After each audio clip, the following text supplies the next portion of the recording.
Welcome to my YouTube channel. This is past papers solution series. अगर आप मेरे channel पे नए हैं तो सबसे पहले इस चैनल को सब्सक्राइब करें और अपने दोस्तों के साथ ज़रूर शेयर करें। आज के इस वीडियो में मैं असिस्टेंट यूथ अफेयर्स डिपार्टमेंट के पेपर का पार्ट 2 सॉल्व करूंगा।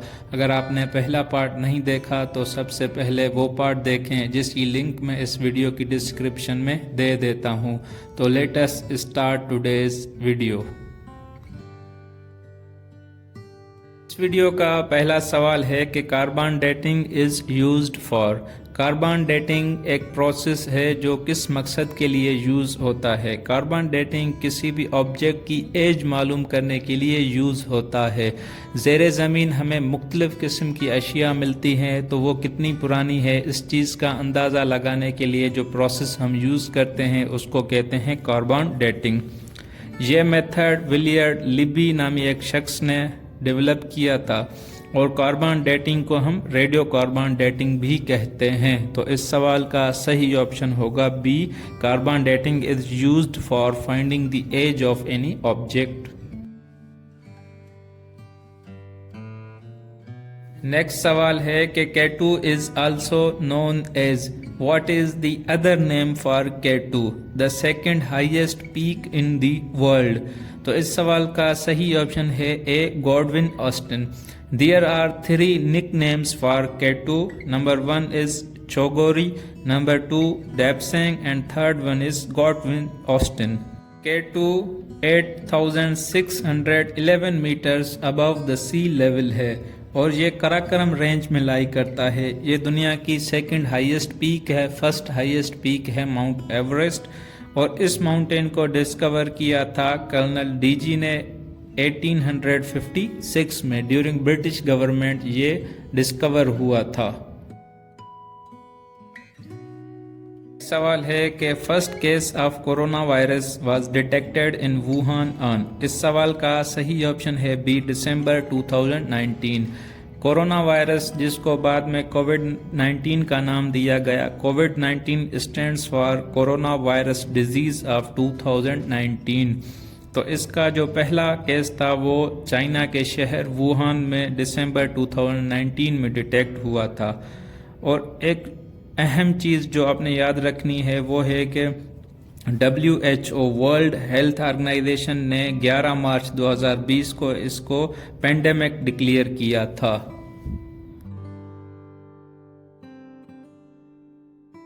Question number 29 of this video is कि 1 mile is equal to, mile is the unit of length। तो 1 माइल बराबर होता है 1600 मीटर्स के या 1.6 किलोमीटर। इस सवाल का सही ऑप्शन होगा डी। डू यू नो कि नॉटिकल माइल्स किसका यूनिट होता है। Nautical miles are used to measure the distance travelled through water. जो पानी के थ्रू हम डिस्टेंस कवर करते हैं वो नॉटिकल माइल्स में मेजर होता है और nautical miles are slightly more or larger than the ordinary miles। 1 nautical mile equals to 1852 meters।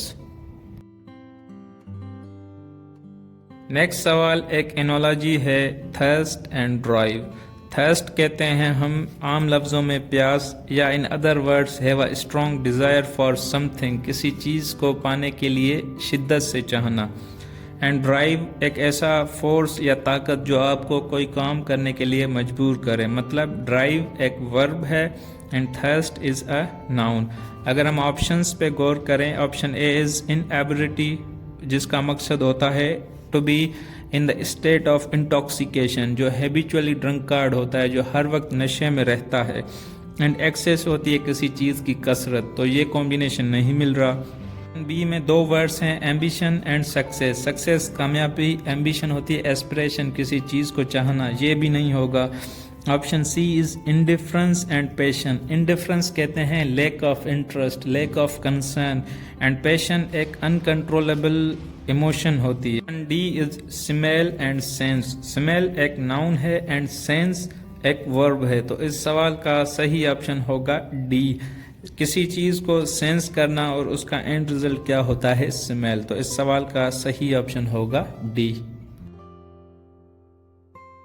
सवाल है कि recently Turkey and Greece had serious tensions over claims of territorial waters in which region. इस सवाल का सही option है ए eastern Mediterranean. Exams में एक सवाल आता है कि विच सी सेपरेट्स अफ्रीका फ्रॉम यूरोप। अगर हम इस मैप पे गौर करें तो मेडिटेरेनियन सी के साउथ में है अफ्रीका, जो नॉर्थ अफ्रीकन रीजन है, जिसमें लिबिया, ट्यूनिस, अल्जेरिया एंड ये दूसरे कंट्रीज़ आ जाते हैं, और मेडिटेरेनियन सी के नॉर्थ में है यूरोपियन कंट्रीज़। तो Mediterranean Sea separates Africa from Europe. अगर हम ब्लैक सी की लोकेशन पे गौर करें तो ब्लैक सी के ईस्टर्न साइड पे एशिया है और उसके वेस्ट साइड पे है यूरोप। तो Black Sea separates Asia from Europe. Number 32 is they are living dash England soon. इस सवाल का सही ऑप्शन होगा बी फॉर। लीव फॉर एक फ्रेजल वर्ब है जिसका मतलब है सेट आउट फॉर डेस्टिनेशन, किसी डेस्टिनेशन या किसी जगह के लिए सफ़र शुरू करना या निकलना। नेक्स्ट सवाल है कि what is the antonym of astute. Astute कहते हैं ऐसे बंदे को जो कि मेंटली शार्प हो या होशियार हो। अगर हम ऑप्शंस पे गौर करें तो option A is cowardly, coward कहते हैं बुज़दिल को। ऑप्शन बी इज़ फूलिश, बेवकूफ़। Option C is wicked, wicked कहते हैं गुनहगार बंदे को। Option D is impolite, impolite कहते हैं रूड या बैड मैनर्ड को। अगर कोई बंदा होशियार हो तो उसका एंटोनिम क्या होना चाहिए? बेवकूफ़। तो इस सवाल का सही ऑप्शन होगा बी फूलिश। सवाल है कि what is the name of Google's parent company. इस सवाल का सही ऑप्शन है A Alphabet. Google is the largest search engine in the world, जिसको 1998 में Sergey Brin and Larry Page ने फाउंड किया था। सवाल है कि what is the capital of Maldives. इस सवाल का सही ऑप्शन है C Male. Male is the capital of Maldives. Maldives South Asia का एक स्टेट है जो कि आर्कीपेलागो है। आर्कीपेलागो कहते हैं ऐसा मुल्क जो कि डिफरेंट आइलैंड्स का ग्रुप हो, ऐसे मुल्क को हम आर्कीपेलागो कहते हैं। दुनिया का लार्जेस्ट आर्कीपेलागो है इंडोनेशिया, जिसके पास तकरीबन 17,500 आइलैंड्स हैं। और मालदीव्स की जो करेंसी है वो है मालदीवियन रुपया। मालदीव्स की एक और ख़ास बात यह है कि it is the smallest country in Asia, both in terms of population and in area. सवाल है कि what is the synonym of कैलो।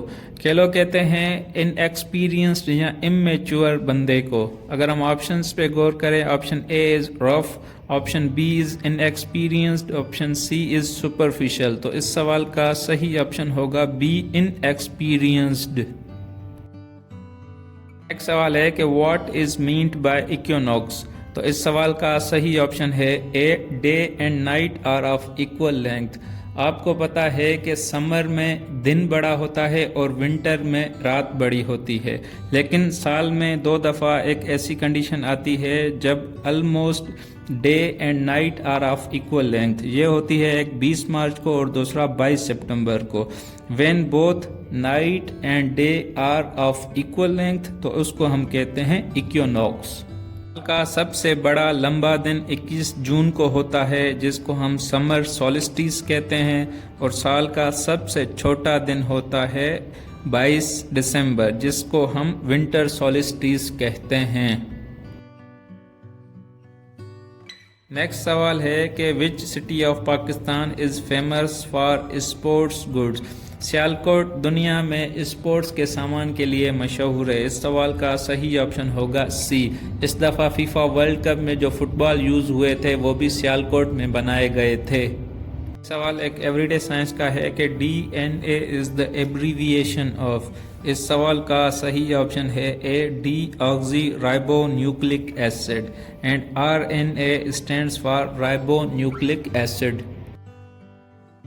नंबर 40 इज़ के what is the original name of Hazrat Lal Shahbaz कलंदर। इस सवाल का सही ऑप्शन है ए सैयद उस्मान मरवंदी। हज़रत लाल शहबाज कलंदर की जो मज़ार है वो सहवन शरीफ में है। नेक्स्ट सवाल is an analogy. Prologue play. Play किसी भी ड्रामा या ऐसी परफॉर्मेंस जो स्टेज पे दी जाती है उसको प्ले कहते हैं। प्रोलॉग एक ऐसी स्पीच है जो कि उस प्ले के शुरुआत में दी जाती है, उसको हम कहते हैं प्रोलॉग। अगर हम ऑप्शंस पे गौर करें, option A is chapter, novel या बुक। अब एक बुक में कई सारे चैप्टर्स होते हैं तो ये कोई कॉम्बिनेशन मैच नहीं कर रहा। Option B is overture opera. Opera एक म्यूज़िकल परफॉर्मेंस होती है, उसके शुरुआत में जो स्पीच या जो परफॉर्मेंस दी जाती है उसको हम कहते हैं ओवर ट्रू। तो इस सवाल का सही ऑप्शन होगा B. C is epilogue and oration. Oration कहते हैं एड्रेस या speech. The person who addresses or gives speech is known as orator. And epilogue कहते हैं सेक्शन और पार्ट ऑफ स्पीच जो कि किसी प्ले के लास्ट में दी जाती है, उसको हम कहते हैं एपिलॉग। और ऐसी स्पीच जो किसी प्ले या किसी परफॉर्मेंस के शुरुआत में दी जाती है उसको हम कहते हैं प्रोलॉग। है कि 21st lessons of 21st century का ऑथर कौन है? इस सवाल का सही ऑप्शन है बी, योवल नोह हरारे, जो कि एक इस्राएली हिस्टोरियन है। इसके दूसरे फेमस बुक्स हैं Sapiens and Homo Deus. You must remember the 3 books of Yuval Noah Harari, which are 21st Lessons of 21st Century, Sapiens and Homo Deus.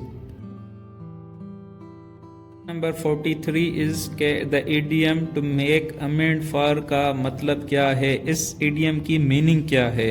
To make amend for का मकसद होता है किसी गलती का अजाला करना। तो इस सवाल का सही ऑप्शन होगा B, compensate for damage.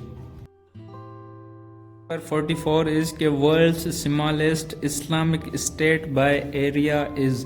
Question number 35 में हमने पढ़ा कि मालदीव्स एक इस्लामिक स्टेट है जो कि एशिया की स्मॉलेस्ट स्टेट है, both in terms of area and population. तो इस सवाल का सही ऑप्शन होगा मालदीव्स। मालदीव्स दुनिया की छोटी इस्लामिक स्टेट है।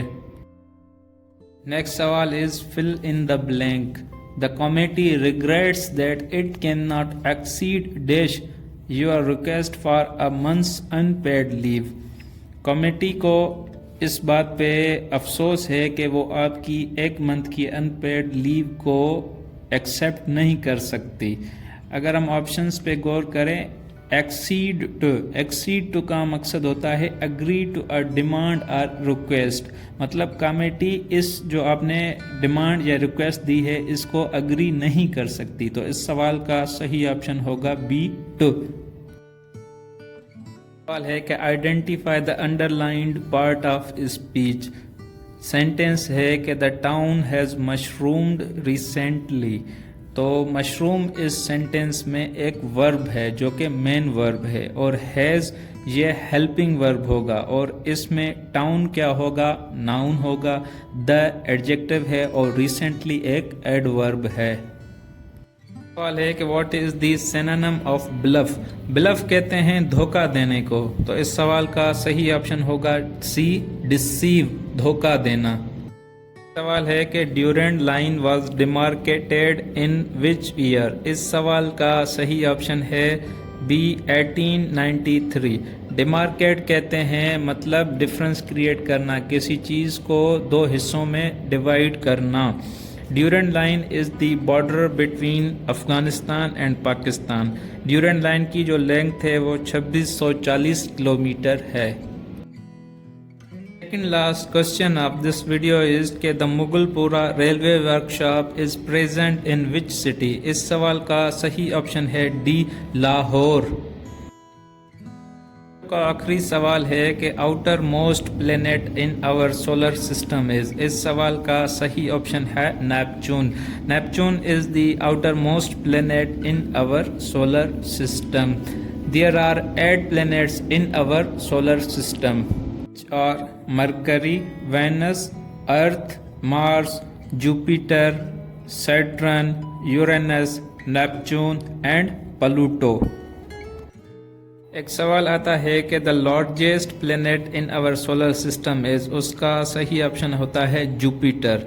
या सवाल आता है कि the great red spot is on which planet, इसका भी ऑप्शन होता है जुपिटर। एंड एक सवाल आता है कि smallest planet in our solar system, तो वो है मरकरी। एंड एक सवाल आता है कि which planet is without moon, जैसे अर्थ के पास एक मून है तो वो कौन से प्लेनेट्स हैं जिनके पास मून नहीं है। तो मरकरी एंड वेनस दो ऐसे प्लेनेट्स हैं जिनके पास अपने मून नहीं हैं। This is the end of this video. Wait for the next video. Please subscribe to my channel and share with your friends. Allah Hafiz.